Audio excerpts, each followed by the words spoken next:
আসসালামু আলাইকুম। উপন্যাস ঘৃণার আড়ালে তুমি, লেখিকা উম্মে হাবিবা আলিজা। পর্ব ২।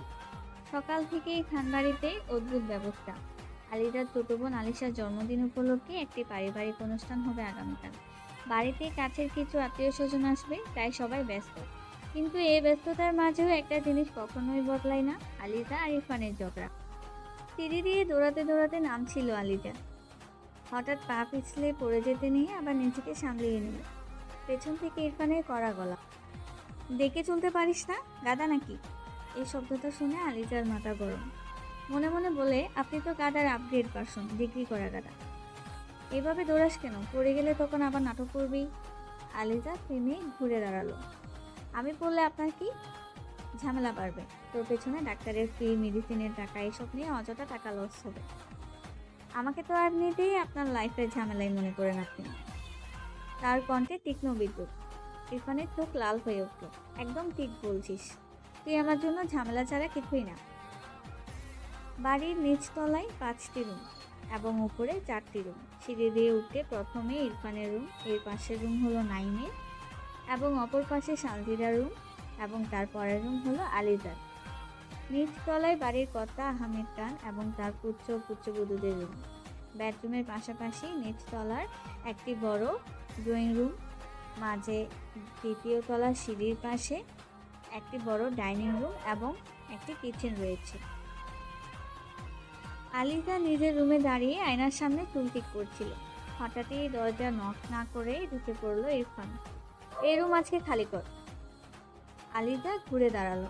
মানে? গেস্ট আসবে আজকে, এই রুম লাগবে। তাহলে আমি কোথায় থাকবো? যেখানে খুশি থাক। আপনি কি আমাকে রাতে থাকতে বলছেন? ড্রামা করিস না। এবার আলিজার মাথা গরম হয়ে গেল। ছোটবেলা থেকে আপনি আমাকে খালি হুকুম দেন, আমি কি আপনার চাকর? তুই তো আমার কিছুই না। ইরফানের কণ্ঠ ঠান্ডা, কিন্তু কথাটা চুরির মতো লাগলো। এক সেকেন্ড নীরবতা। তারপর, আমি এরম ছাড়বো না। ইরফান যেতে যেতে বলল, দেখি কিভাবে থাকিস। ইরফান ইরফান রুম থেকে বের হওয়ার সাথে সাথেই হঠাৎ আলিজার রাগে দরজাটা এমন জোরে ধাক্কা দিল যে ধরাম করে সেটা দেয়ালে লেগে শব্দ হলো। ইরফান রেগে দাঁতে দাঁত চেপে কটমট করতে করতে বলল, দিন দিন সবার আশকারা পেয়ে পেয়ে বেয়াদব হচ্ছে মেয়েটা। কতক্ষণ রুম থেকে বের না হয়ে থাকতে পারে দেখবো আমি। এরপর হনহনিয়ে সেই রুমে চলে গেল। কিছুক্ষণ পর হঠাৎ উপর থেকে ভেসে আসছে আইবি কায়নাতের চিৎকার, আলিজা দরজা খোল মা। ইরফান ছোট আম্মুর চিৎকার শুনে নিজের রুম থেকে দৌড়ে এসে দরজার সামনে দাঁড়ালো এবং আলিজার আম্মুকে উদ্দেশ্য করে বলল, কি হয়েছে ছোট আম্মু? আরবি কায়নাত বলল, আলিজা দরজা খুলছে না এবং ভেতর থেকে কোনো উত্তর। আসলে তখন আলিজা রেগে দরজা জোরে বন্ধ করার কারণে আলিজার রুমের দরজা ভেতর থেকে আটকে গেছে, আর ভেতরে আলিজা আটকে পড়েছে। ইরফান চিন্তিত স্বরে আওয়াজ করে বলল, আলিজা দরজা খোলো। আলিজা। ভেতর থেকে কোনো উত্তর নেই। ইরফান দৌড়ে এসে দরজার আরো সামনে দাঁড়ালো। আলিজা কথা বল। ভেতর থেকে হালকা কাঁপা গলা। দরজা খুলছে না ইরফান ভাই। তার কণ্ঠে ভয়। প্রথমবার প্রথমবারের মতো ইরফানের চোখে অস্থিরতা দেখা গেল।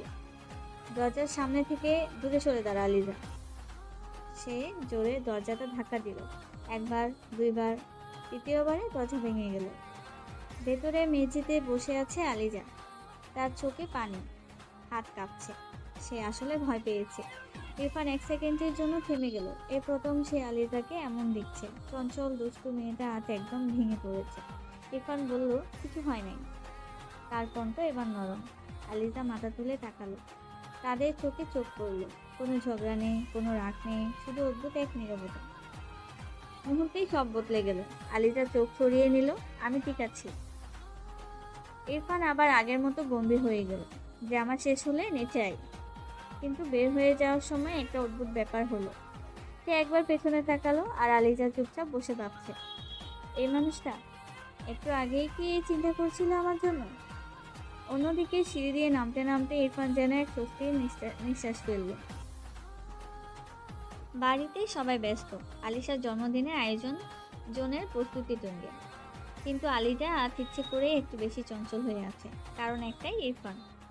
সকাল থেকেই সে তাকে এড়িয়ে চলছে, কিন্তু ইচ্ছে করেই আবার সামনে আসছে। এটা ধরিস না, ভেঙে ফেলবে। ইরফান রাগী গলায় বলল। আলিজার সাথে সাথে জবাব দিল, আমি কি সবসময় ভাঙি নাকি? তুই পারস না এমন কিছু কি আছে? ভালো মতো পড়াশোনা ব্যতীত তুই সবই পারিস। আপনি সবসময় আমাকে দোষ দেন। ঝগড়া আবার শুরু। সবাই বিরক্ত হয়ে তাকাচ্ছে।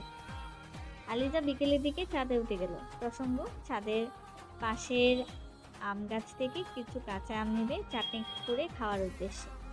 ইরফান নিচে থেকে দেখে ফেলল, এ মেয়ে আবার ছাদে কেন? সে দৌড়ে উপরে উঠল।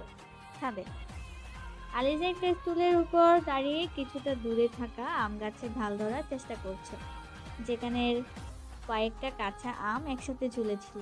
চুলটা ঠিক মতো স্থির না। নাম নিচে। ইরফান চিৎকার করল, আপনার কথা শুনতে হবে নাকি? আলিজা, নাম বলছি। না নামলে কি করবে?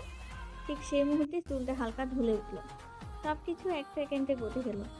আলিজা পড়ে যেতে যাচ্ছিল। ইরফান দৌড়ে গিয়ে তাকে টেনে ধরে ফেলল, কিন্তু সে নিজের ভারসাম্য রাখতে পারল না। দুজনেই পড়ে গেল। আলিজা ইরফানের উপর পড়ে আছে, চোখ মুখ খিচে। তার কোনো ব্যথা লাগেনি বুঝে চোখ মেলে দেখলে সে ইরফানের বুকের উপর পড়ে আছে এবং ভয়ে ইরফানের বুকের ব্ল্যাক শার্ট কামছে ধরে আছে। এবং সে এতটা ভয় পেয়ে গেছে যে কাঁপছে। ইরফান উঠে দাঁড়াতে হঠাৎ থাপ্পড়। পুরো ছাদ নিস্তব্ধ। আলিজা অবাক হয়ে তার দিকে তাকিয়ে আছে, চোখে পানি। আপনি আমাকে মারলেন?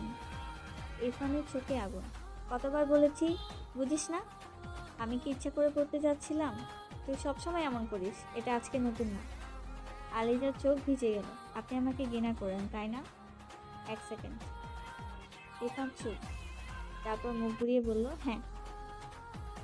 এই একটা শব্দ সবকিছু শেষ করে দিল। তবে আলিজা ইরফানের দেওয়া থাপ্পড়ের কথা কাউকে বলল না, কারণ ইরফানের থাপ্পড় দেওয়ার কারণ শুনলে আবি কায়নাতের থেকে আরও একটা থাপ্পড় ফ্রিতে পাবে সে। রাতে ইরফানের দেওয়া থাপ্পড় খাওয়ার পর রুমে এসে আলিজা কান্না করতে করতে তার জ্বর চলে আসে।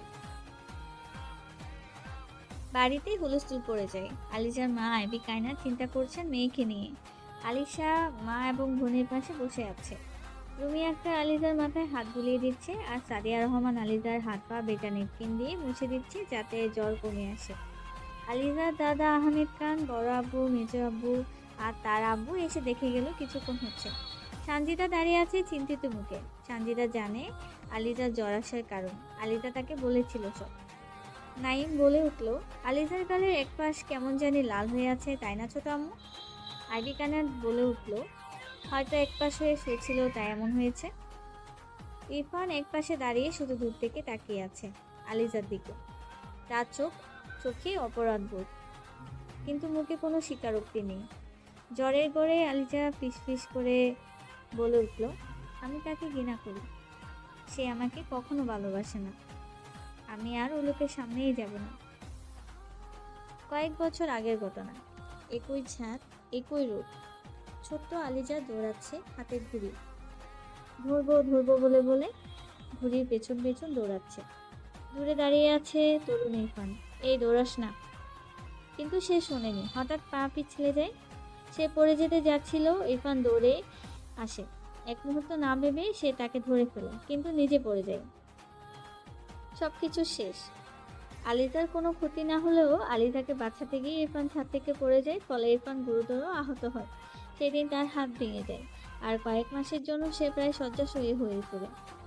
বাড়ির কেউ জানে না যে আলিজার দোষে এই দুর্ঘটনা হয়েছে। সবাই শুধু একটা কথাই বলছিল, কেমনে ছাদ থেকে পড়ে গেল ইরফান। ইরফান বলল, পা পিছলে পড়ে গিয়েছিলাম হঠাৎ করে, তাই এমন দুর্ঘটনা ঘটে যায়। ইরফানের এমন মিথ্যা বলার কারণ, সে চায় না কেউ জানুক সে আলিজার জন্য নিজের জীবন ঝুঁকিতে ফেলেছিল। সে নিজের অনুভূতি তখন থেকেই লুকিয়ে রাখে। আর আলিজা, সেও ভয়ে চুপ ছিল। সে ছোট ছিল, কিন্তু সেই দিনটা তার মনে গেঁথে গেছে। সে শুধু এটুকুই বুঝেছে, ইরফান ভাই আমাকে কখনো পছন্দ করে না। আমি তার জীবনে শুধুমাত্র একটা ঝামেলা ছাড়া আর কিছুই না। আর সেই দিন থেকে ইরফান এর আচরণ বদলে যায় আলিজার প্রতি। সে আর কখনো নরমভাবে কথা বলেনি আলিজার সাথে।